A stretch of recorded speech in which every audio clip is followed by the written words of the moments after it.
Good day, everyone. Thank you for joining us. On behalf of the Mobility Development Group and all of our members, it is my pleasure to welcome you to our webinar today. My name is Doug Martell. Thank you again for joining us.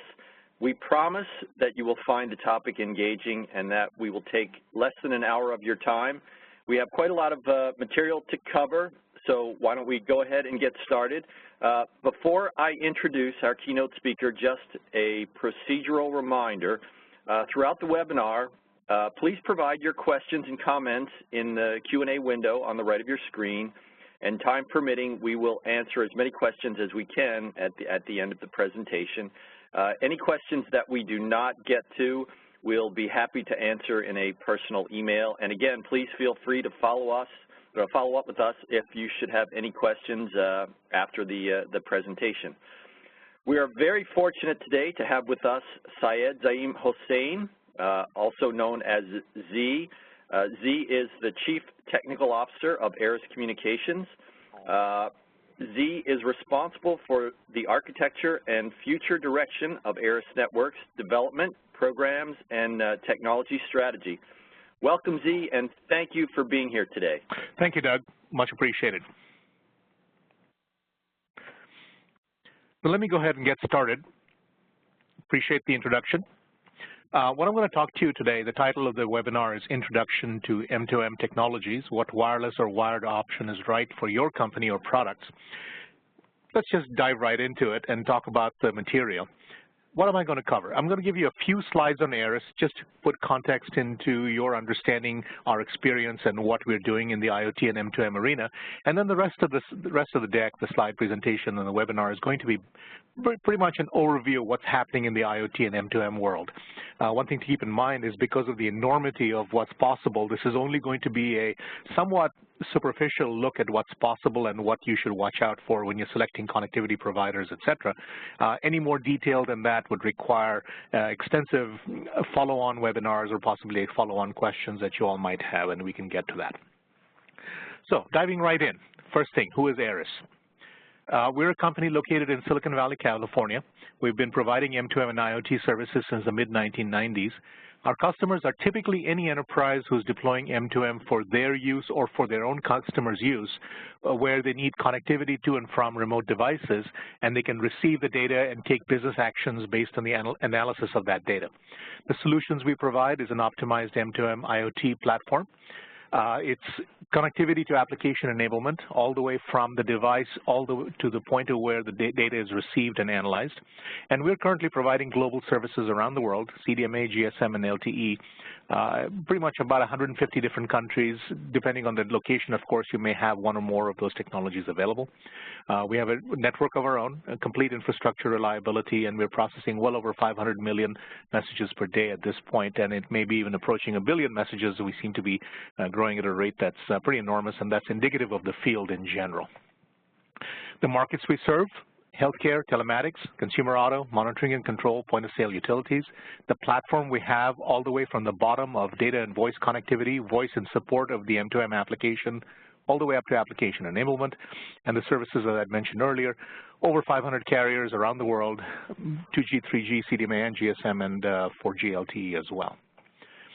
Our platform, very quickly, at the bottom you see the AirConnect services, which is a cellular connectivity. Built on top of that is our core network, which is the network we own and operate for cellular services, which I'm going to focus on primarily in this presentation today, by the way. Device management, our cloud and analytics services called AirCloud and AirVoyance, and all the way at the top, the access from the applications using the APIs we have. We also provide a complete billing engine, and as well as our self-serve Neo platform, where you can literally get operational within 24 hours by getting a SIM and installing it on radio and going forward. Okay, that's all about ARIS. So let's dive into the rest of the presentation. What is M2M and IoT anyway? First and most obvious point I want to make is that we need to all have a common understanding of the phrase Internet of Things. So I'm going to give you my definition, and rest assured there are plenty of people who will give you others, perhaps slightly modified from what I'm going to say. But I want to put the framework of the rest of the presentation in context. So this is my interpretation. You have sensors and devices remotely accessed through a transport and connectivity service of some sort. Doesn't matter whether it's cellular or Wi-Fi or some other transport of that data, to the people and processes and systems that need to receive that data. And of course, you can have data and control messages going both ways. So having said that this is the pictorial diagram of the two ends of the stack, what is the definition? In general, machine-to-machine is the act of collecting the data from the sensors and devices, whatever it is, whatever the device might be, and I'll give you some examples in a moment, transporting that data on a wireless or a wired network back to a server or a database and some processes that are responsible for receiving that data.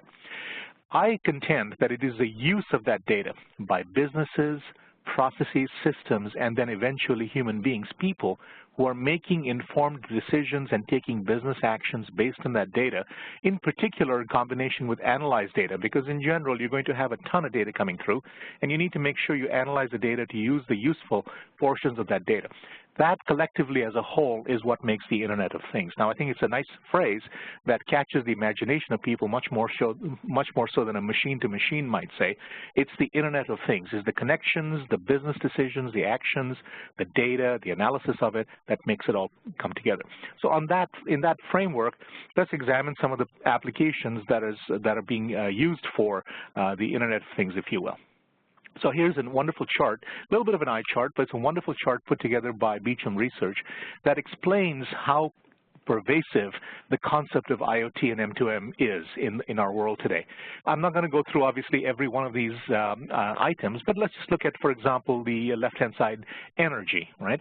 It's an area where people are taking applications such as supply and demand response, alternative transports of alternative generation of energy, oil and gas field monitoring, and then applying in various locations such as the specific generation location or perhaps the solar and wind generation location or perhaps oil rigs, etc., gas pipeline monitoring, and applying specific devices out there such as the turbines and windmills and the batteries that are being used, and applying that technology, applying the IoT and M2M capabilities to provide information about that remote access to those devices, controlling them in many ways, gathering data, analyzing what the information is, basically. In general, you can see that M2M and IoT is becoming quite a pervasive and exploding industry that we should all be aware of and we should all use to benefit our companies, etc. Now, why should we deploy an IoT application? It is not for the heck of it, right? You don't want to deploy an IoT application just because it's there or because you think it might give you some kind of benefit. I like to simplify things a little bit. Let's look at a very simplistic way of looking at it. In general, what is the purpose of a business, right? You want to increase the revenue of that business, or you want to be able to reduce that cost. Under those conditions, when you have a higher revenue and you have a lower cost, you're going to get better profit, and ultimately, that's what the business purpose of deploying an M2M and IoT application is. It's a simple proposition. And it sounds a little bit like, you know, that's the only reason they should do this. No, there are other drivers as well, which I'll get to in a minute. But ultimately, if you cannot justify deploying an application based on the fact that you're trying to do something right, say increase some profit for a company, etc., then you should in fact perhaps not deploy that application. You should consider your reasons for doing so very carefully. Now, having said that, there are obviously other related reasons. There are internal and external drivers that can motivate the deployment of an application. For example, there might be a government regulation. There might be a specific law that requires you to deploy an application. There might be some industry requirements. There might be some people who are out there who are doing the same things you are, and you need to be able to do a better job. You need to increase your efficiency. You might want to reduce your operating costs. There are all kinds of internal and external drivers that ultimately may have impact the basic reason for increasing revenue or reducing costs that are external to you. Predictive visibility, in early insight into any problems. Customer satisfaction is such an important thing nowadays. If you can get an early insight into any issue and deal with it before the customer gets impacted, before the people who need the data or need the product or need the device get impacted, that's a good thing. And so it allows you to see patterns, allows you to see opportunities for improving efficiency, allows you to see opportunities for better services for your customers, and ultimately at some point a recognition that there are some competitive features that might make sense. Some customers may have a specific requirement that drives you to do a particular solution, a particularly M2M and IoT solution, where you will avoid losing market share because you're providing a capability that they want that your competitors perhaps are not providing. So in basic reasons beyond profit is there are external factors and internal factors that help you decide whether you want to do that kind of an application, M2M IoT application or not. Now, there are many, many, many factors to consider when you deploy an application. This is an eye chart. In general, the amount of factors that are involved in developing and deploying an application means you shouldn't go it alone. For example, just the act of discovering what is the return of investment on the left-hand side. What is the ROI for deploying that application? Should you worry about an application life cycle? I'm just going to take a few more of these. Which generation of cellular technology should you deploy? What is the certification requirement for your device? If your device is going into the medical industry, do you have any certification requirements above and beyond the normal transport or cellular requirements? Do you have something that the government regulation might require you to do some special certification if it's a medical mission critical application? And one other point I will make over here is the end-of-life planning. Quite often we forget that these devices may be out there for years, perhaps potentially even decades, till their useful life has been filled, and then you need to take into account the ability to remove that device from the network, take out the numbers, perhaps the device identification numbers that you might be using inside of it, and reuse them, etc. And then choices that you have to make, such as on the right-hand side, selecting a provider of the connectivity service. Who is going to do the firmware updates for you? The decisions involved in an IoT application, getting it out there, are not trivial. They're straightforward, step by step, and can be done. Find the right experts to make it happen for you successfully. Don't go it alone, particularly if you don't have any experience in deploying an IoT application in the first place. Now, let me talk a little bit about the delivery of the data and the control messages, because that's going to drive how I talk about the data connectivity and the services that I'm going to get into in the rest of the slides here. Basically, you have sensors and devices out in the field. You have the transport of that data and connectivity from those devices, and then these are delivered to the people and processes. I'll touch on the sensors just a little bit because that is always a prime topic for people. What kind of sensors are available? And then I'll dive into the data and connectivity aspects. There are many sensors out there. You can have alarms. You can have vehicle sensors of various kinds. In fact, the connected car probably has more sensors than anything that is being deployed remotely today. There are temperature sensors, humidity sensors, motion sensors, position and location sensors, etc. All of these is a big industry that is growing continuously, and you can find all of the capabilities that you need for taking the data in the first place so that you can transport the information. All right, let's dive into connectivity and technology options. What's available? Now, I'm going to focus a little bit on cellular because that is indeed the focus not only of my company, but also most of the people probably on the MDG. And if you need to go beyond that to some of the other technologies that are available, that could be the focus of future webinars. We'd love to get your feedback as to what you'd like to hear about. We like to separate the IoT application into two basic categories, those that are physically mobile and those that are fixed location. Now, let me give you some characteristics and what those categories mean.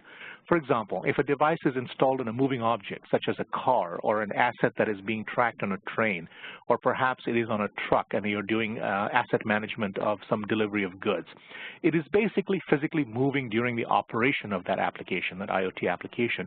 And in general, that device is going to traverse multiple service boundaries. A long-haul truck that travels from Canada, the United States to Mexico is going to traverse a ton of service boundaries, and you have to deal with what happens to the information and data transports as it crosses those boundaries, perhaps not only within a given cellular operator, for example, but across multiple cellular operators. Fixed location applications tend to be installed at a single location. Now, when I say generally do not move, I mean in the sense that, you know, a meter in a residence or a business is certainly not going to be moved from one location to another, but a vending machine that is providing service for a long time is in a fixed location, but could be picked up and moved. You know, usually it's in a single service boundary until that event happens, that some physical location is changed, that device is moved from one place to another. So we like to separate these two because there are different applications that you're going to apply, different transports that are going to be applicable to these particular categories. So let's dive into that. That drives your network selection. Some technologies are absolutely natural for particular categories. So for example, if you have a physically mobile application, that's where you're going to use a wireless network. Most often either cellular, and in many cases when cellular may not be available, a satellite solution. Those are the most common methods in use today, although there are some new next generation technologies coming along, which I'll briefly touch on, although not go into depth on them. This is the kind of scenario where you need a wide area network, and in particular you need mobility management because you're going to traverse service boundaries and you're going to need to worry about what happens to your device when it goes from one network to another network, possibly to a different operator, etc. In a fixed location application, quite often people use wired networks. You may have an Ethernet connection to the specific device. You may see a Xerox machine, a copying machine being monitored by a service that you basically uses a wired internet connection to that device. Typically, that's the most common usage of a wired network is where you have the ability to say the fixed location devices will not be moving and don't need to worry about service management or mobility management. But wireless networks are also used. And quite often, you might see a hybrid network. You might see a short-range connection from Wi-Fi or Zigbee being used with a wide area network. And of course, the wide area network could be the wireless using cellular or potentially a wired network using an internet access, an ISP connection of some sort. So the choices start being driven basically by the category into which the application falls. Now, having said that, one of the other comments I'll make about fixed location applications is that even though a natural solution might be a Wi-Fi product, for example, going into the home ISP, we have seen customers who came to us and said, you know what, we have a Wi-Fi product already, but we want to incorporate cellular. And the reasons they want to do that is typically because of the setups involved. In a Wi-Fi product, this was in one customer specifically who was a medical product who was dealing with scenarios where it might have been an elderly population who was deploying the product who may not have the sufficient knowledge to be able to set up the product on the Wi-Fi network that they have inside their house, assuming they even have one and assuming they even have an ISP. And so having a plug-in plug-into the wall kind of approach where the product literally is pulled out of the box, plugged into the wall, works naturally on a cellular network, assuming, of course, cellular coverage is in that location, which is generally true in just about everywhere where people are located, then the device setup and operation is completely easy compared to something like what you would think would be a very natural and easy setup as a Wi-Fi solution. We tend to forget that quite often we are all technologists, and we tend to forget that people who might not have sufficient knowledge on how to deal with the issues associated with setting up a Wi-Fi or the customer support issues that crop up as a result is something that needs to be avoided for customer satisfaction purposes. Okay, so what are the options? This completely depends on the IoT application category, and I gave you sort of a summary of these, but I'll sort of give you a few of them a few seconds ago, but I'll give you sort of a big summary. In the fixed location, typically it's a wired transport of some sort, not always, but typically. Ethernet, cable, IP circuits of some sort. If it's a business, it might have a high-speed IP line coming into their facility, a DSL line or excuse me, an MPLS line or even a dedicated gigabit performance access into the internet, for example. From there, you typically see short-range applications going to a remote device, particularly if there's a cost issue for the sensor. You might see low-power Bluetooth, Wi-Fi, and Zigbee. Devices that transport that usually need some kind of a wide area nexus, wide area access to the servers that need to receive that data. Now, when I say typically need access, I'm discounting the kinds of personal applications that are involved in the fitness industry, for example, where you have a health monitor that is taking certain kinds of measurements and sending it just to your own personal phone. There, of course, you're going to have a short-range wireless connection, and the data does not necessarily need to be sent on somewhere else. From there, you get to the medium range, the cellular, the low-power wide area network that is becoming quite popular nowadays using unlicensed spectrum, and indeed the future of white space cellular spectrum applications and network applications might be something that become quite useful in the near future. And of course, if you really need long range where you don't have coverage from cellular, like if you're out in the ocean somewhere or you're out where people are generally not present so that the cellular operators don't necessarily provide cellular service, a satellite is a natural solution for that. And you can, of course, mix and match. You could have hybrid solutions. We have customers who have decided not only from the short range to WAN connections, but also that if they have trucks that are going up into locations where they don't have cellular coverage, they might have a hybrid deployment with dual radios, both cellular and satellite in that particular product, so they can get access and transport the data that's necessary. This is a slide from Infonetics research that sort of summarizes the kinds of transports that are being used. At the top of the typical wireless networks, the 2G WAN wireless, the 3G, 4G, as well as wireline access. And then at the bottom, it shows you the kinds of devices that are being used, whether they are short range going into a gateway product that then has a backhaul of some sort, whether it's wireline or a 3G wireless, 4G wireless kind of access into the network. It's a good summary slide. That's why I put it in here, because I think it gives you an idea of what's possible. Now let's look at some of the characteristics of these transports. In the case of wired connectivity, which is very typically used for fixed location M2M and IoT applications, some of the characteristics. The connectivity cost is typically shared with some kind of internet access. If the home or residence or the business has an internet access available, you're not paying for connectivity. And in general, that connectivity is then shared with whatever other purposes that might be present. In a home, it might be internet access. In a business, it might be business purposes, websites, etc. Usually, you have a very high bandwidth available at that location because the ISP is ISP in general is usually a high-speed connection of some sort, a broadband connection of some sort. In general, you're also going to be immune to noise and capacity issues because you're on a network that allows you to transport data usually fast enough that any application for an M2M IoT application will not be an issue for that.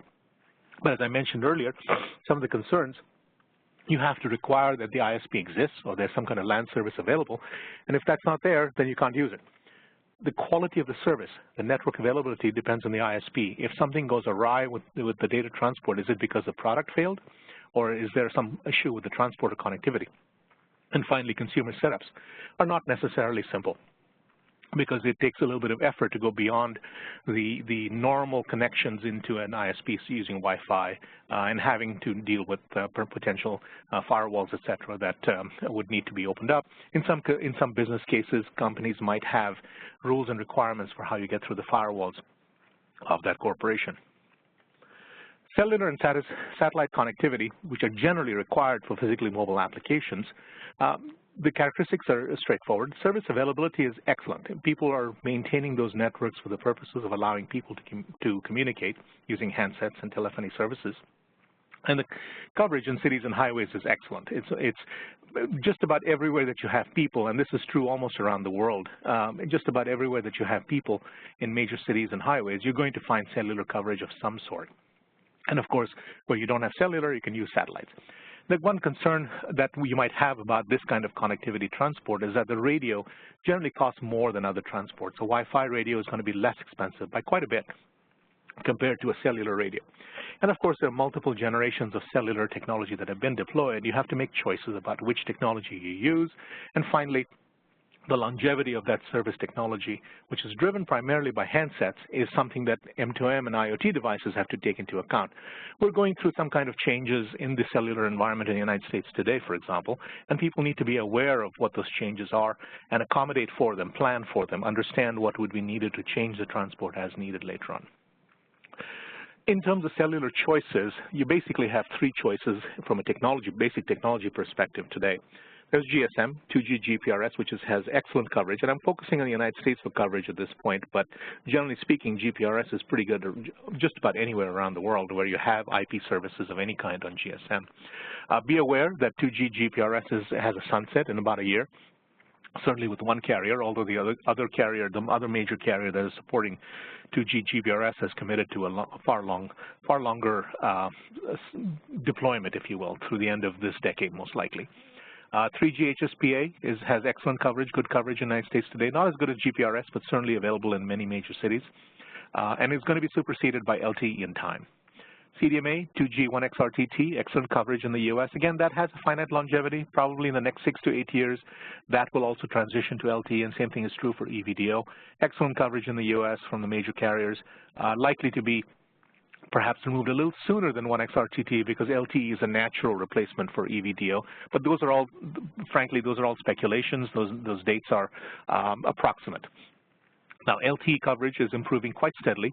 The only issue that I see there at this time is that there are many spectrum bands, and as a result, any radio is somewhat more complex and has a higher price tag than we might like for an M2M or IoT deployment today, but certainly it's going to change in the very near future. Again, something very important here. Most M2M and IoT apps, in our experience, just simply don't need the LTE performance that is available to them. Now, that's today. In the future, as these technologies get more widely deployed, I'm sure there are going to be some applications which make sense and could use the LTE performance that it provides better than CDMA and GSM. And of course, there are new technology variants being developed and standardized, such as Category 0 and LTE-M, which will be available in the next 1 to 3 to 4 years, perhaps. Those will allow the cost reductions in the radio modules to continue and also allow a slower speed, not necessarily the high-speed LTE performance that people expect, and that these lower-speed LTE variants will allow M2M and IoT applications to be quite well sustained.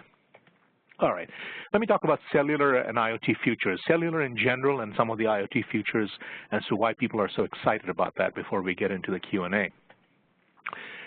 Here's a slide from the GSMA folks that talks about the number of mobile cellular connections around the world. It's been growing steadily. From 2008 and 2020, it has is expected to go from 4 billion back in 2008 all the way up to over 9 billion in 2020. In the first 5 or 6 years of that, 7 years of that chart, the compounded growth rate was over 11%, which basically was an indicator that cellular was penetrating quite extensively. And then from 2014 to 2020, it slows down primarily, again, this is not M2M stuff, by the way. It slows down because the population growth is going to be really the main driver over here. Just about everyone who needs a cell phone probably has access to a cell phone. Dominated by Asia Pacific, not surprisingly, since that has the largest population in the world today. And then the rest of the countries show up over there in that chart as well. Real point is there are going to be over 9 billion cellular connections by 2020. What are the technologies that are used? 2G was the highest back in 2008. Obviously, it peaked around the 2011, 2012, 2013 timeframe, and has been dropping steadily since then. 90% of the devices back in 2008 with 2G, expected to be less than a third by 2020. 3G has been growing steadily in the past 4, 5, 6 years, and that's going to flatten out in favor of 4G deployments within this year and the next few years all the way out to 2020. Total cellular M2M connections. Now, this is not the cellular devices used by people, it's a cellular M2M. Interesting difference here between this chart and the other one is that the growth rate is faster than cellular phones because it isn't people necessarily involved, it's devices being deployed. So from 2011 to 2016, the numbers grew from 200 million around the world to almost 900 million. That's a 4x growth in 5 years, and I think they'll continue to grow in the future.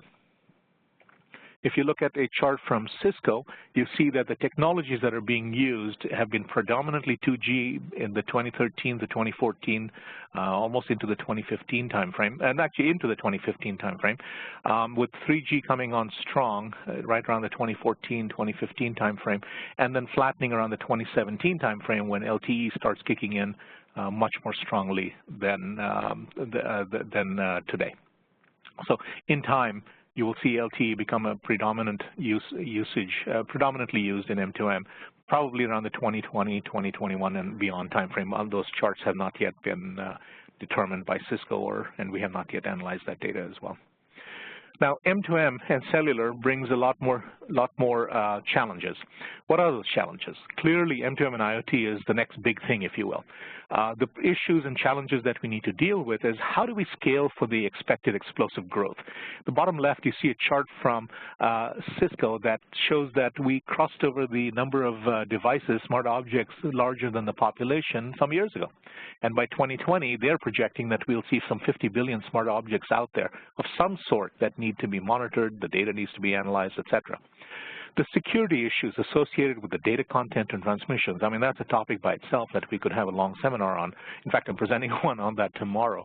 That is a big deal for the devices that are transmitting data. The storage and efficient analysis of that data. How do you deal with the many, many, many petabytes of data that are being sent and transported from these data in the next 5, 10, 15 years? And of course, there are new transport technologies being developed. I mentioned the low power wide area networks briefly. That, as I said, is a new deployment for M2M and IoT data transports that I think will, in fact, succeed in many ways to provide the kind of M2M data transports for low-cost M2M data transports that perhaps cellular and satellite cannot achieve today or in the future. And of course, when you have that many billions of devices out there, the device management issues, how do you make sure everything is working the way you expect, is going to be a problem and a challenge for us to deal with. The bottom right-hand side shows the typical Gartner hype cycle, which puts M2M and the Internet of Things right at the top, what they call the peak of inflated expectations. Obviously, there's got to be some rationalization of the kinds of numbers that are being thrown about, which I'll show you in a second, as to what actually is likely to happen rather than what people think is a little bit of a stretch. Now, the numbers that people have been predicting over the years are pretty enormous. Back in 2010, IBM predicted that there would be over 1 trillion connected devices by this year, and that they were describing why they had done their software design of a product they called Rational was going to allow that kind of growth rate. But 2011. Ericsson CEO made a comment that 50 billion connected devices would be deployed by 2020. I'm not going to read every one of these all the way down to the bottom, but I think the important point about this slide is that the numbers are consistently high. And in the past 4 or 5 years, the numbers haven't dropped a lot. And they're still in the billions, depending on which one you believe, or even if they're off by a factor of 2 or 3 or 5, it's still an enormous growth. It's still a explosive growth that we need to be able to accommodate in our systems and our solutions and how we deploy an M2M and IoT application today. And it's the reason why people are so excited about the futures of M2M and IoT. So in summary, and this is my final slide before we get to the questions, what I want to do is hopefully I've shown you that IoT is experiencing a tremendous growth. It's being adopted in a large number of markets. There are true, real, valid business reasons for driving the adoption of IoT, because corporate profitability is going to improve, because it's going to make a difference for all of our daily lives, including in some applications that are being explored overseas in locations where you might not expect a particular IoT application to be successful. Just amazing what kinds of things people are thinking about and deploying. There are many technologies that exist to transport that data. There are wired technologies, there are short-range wireless technologies, and long-range. Each one of them has particular characteristics that support the deployment of a particular application or remote device, and the selection of those needs to be carefully done.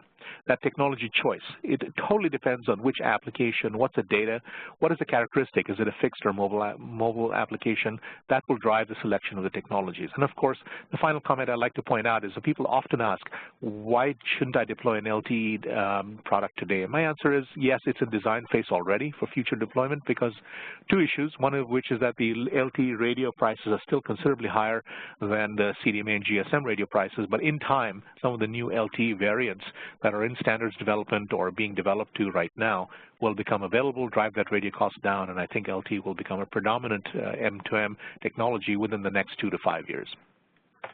So that's pretty much it. I'd like to close by offering two website URLs right there. One's us. We provide, ARIS provides M2M and IoT services. So if you have any questions about that, please feel free to give us a call or look at our website to see what services we offer. And the other one is the Mobility Development Group. If your company is not a member of the MDG, we highly recommend that you become a member, because MDG needs the member participation for some of the efforts that are being worked on to answer the technical issues associated with cellular deployments and what might be necessary to get a cellular application in general deployed, whether it's IoT or not. Love to have you come and visit our websites. Thank you, Doug. I'd like to hand the control back to you. Ask you if you have any questions from people that you can address, and I will answer those as they come in. Thank you so much, Z, for offering to be the keynote for our webinar today, and for providing your informative insights on the machine-to-machine revolution. I believe we do have a couple of questions that have been submitted, if you wouldn't mind spending just a few more minutes with us. Definitely. All right, and I'll paraphrase just a bit. I hope our folks that submitted the questions won't mind.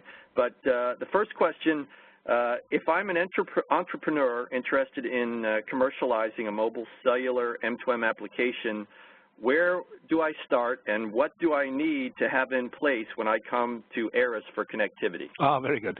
And I should mention, in fairness, it isn't just ARIS. There are other people who provide M2M connectivity applications as well in cellular. But fine, let's say that you need to come to us with a need to deploy an application. We have experts who can get involved at any point in that process. We have people who come to us with an idea. They haven't even started doing any kind of prototype design. They haven't even started understanding what a mobility application can do for them. What we do is we start by connecting them to some of our partners. We actually have hardware manufacturers who provide specific products for use on our network or use on any cellular network that could be used for that particular application.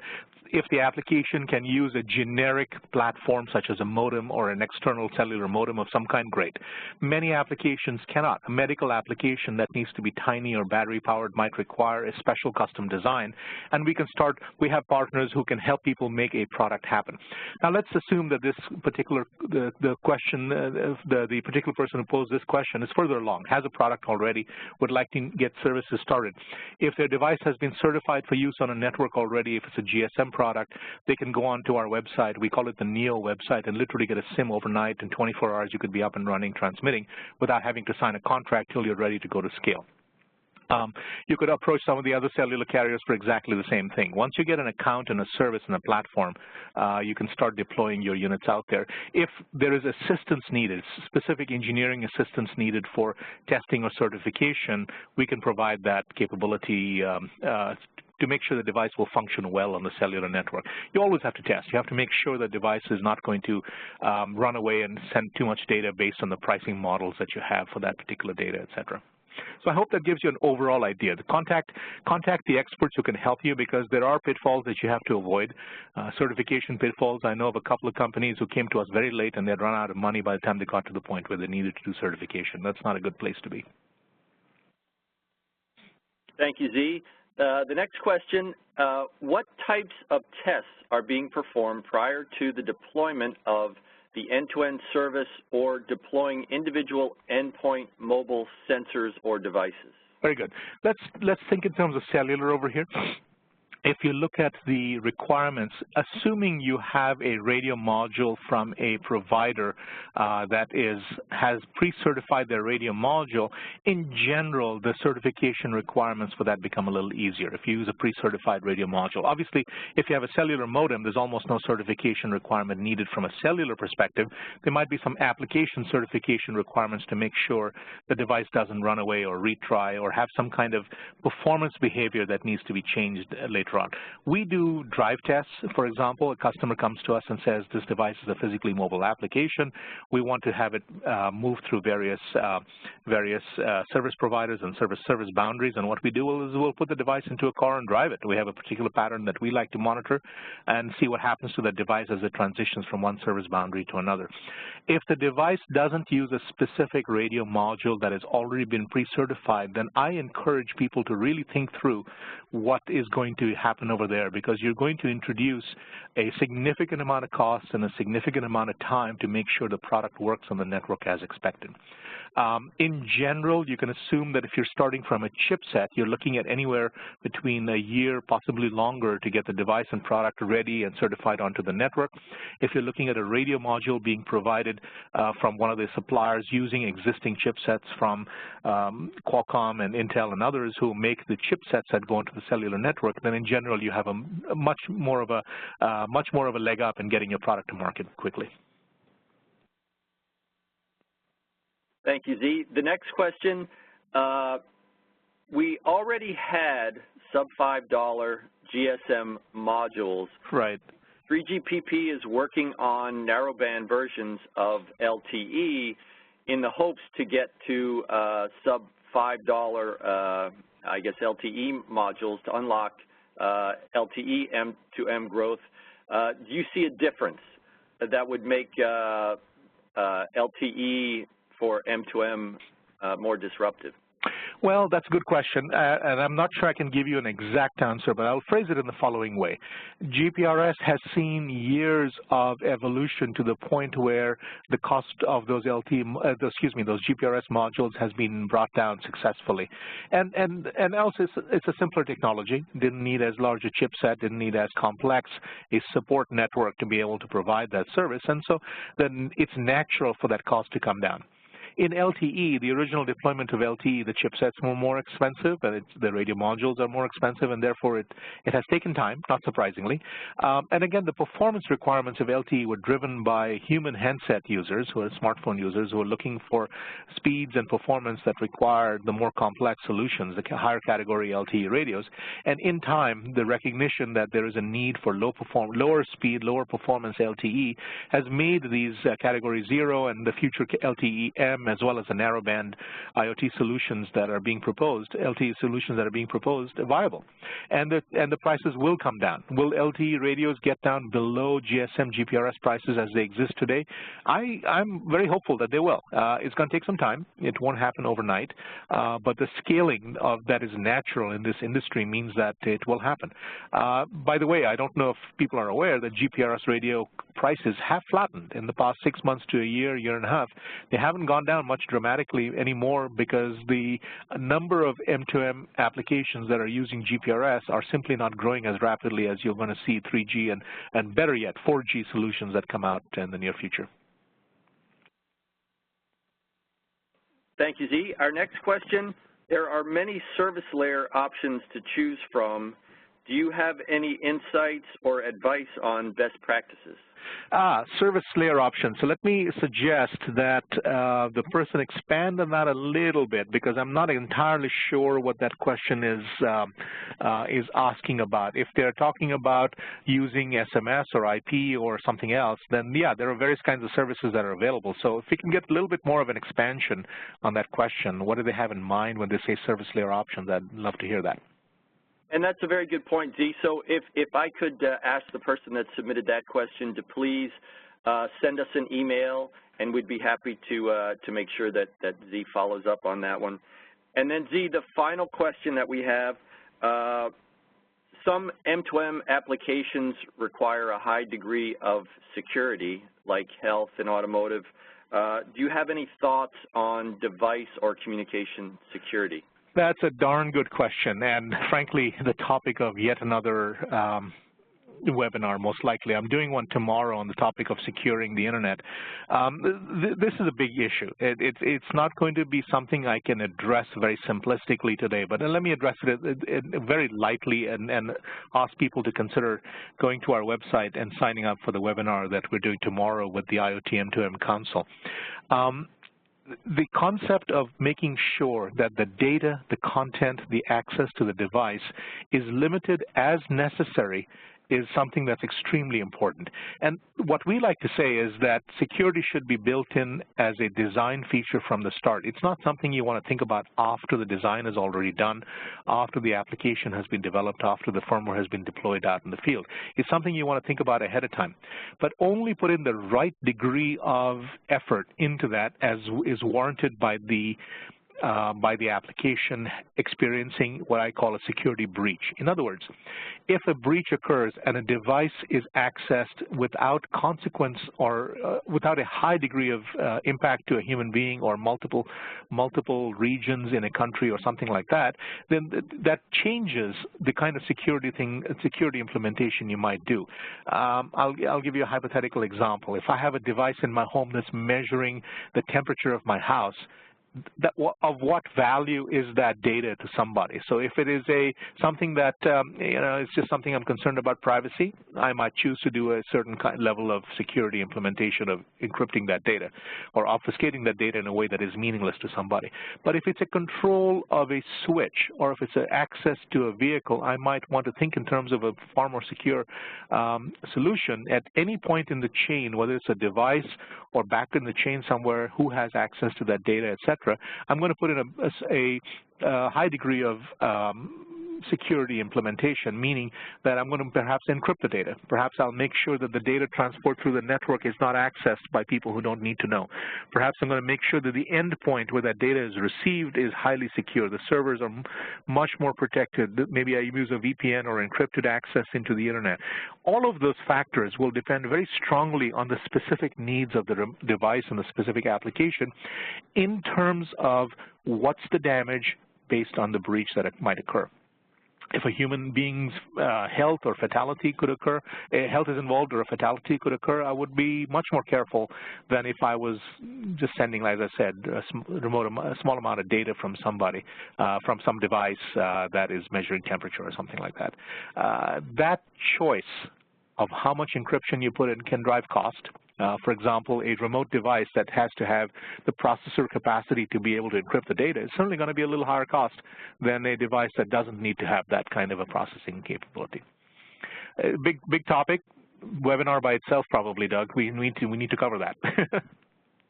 Absolutely, and thank you, Z. And I believe that's all the questions that we have. So thank you again for taking the time to educate us about IoT and M2M. And thanks again to Aris for contributing to our webinar today. And I'd like to just take this opportunity to thank all of our attendees for being with us today. And if you should think of any questions after the fact, please feel free to send them to us, and we will make sure that they get to Z and your questions get answered. Please stay tuned for our next topical webinar coming very, very soon. And just a reminder, all Mobility Development Group members are invited to keynote webinars and contribute topical articles and advertisements to our newsletters, free of charge, of course. And if you are interested, as Z mentioned, in becoming a member, please visit our website and click on the menu. And if you're interested in being a sponsor or a keynote speaker or moderating a panel session in an upcoming meeting, or if you just have questions or comments, you can find a link to contact us on the website. And you'll also be able to review today's presentation by Z on the website. So just to conclude, thank you again, Z and Aris, and to all of our members and all of our attendees today, thank you for taking the time from your busy schedules to join us. Thank you very much, Doug, and thank you to the attendees as well. Thank you, Z. Take care. Bye-bye.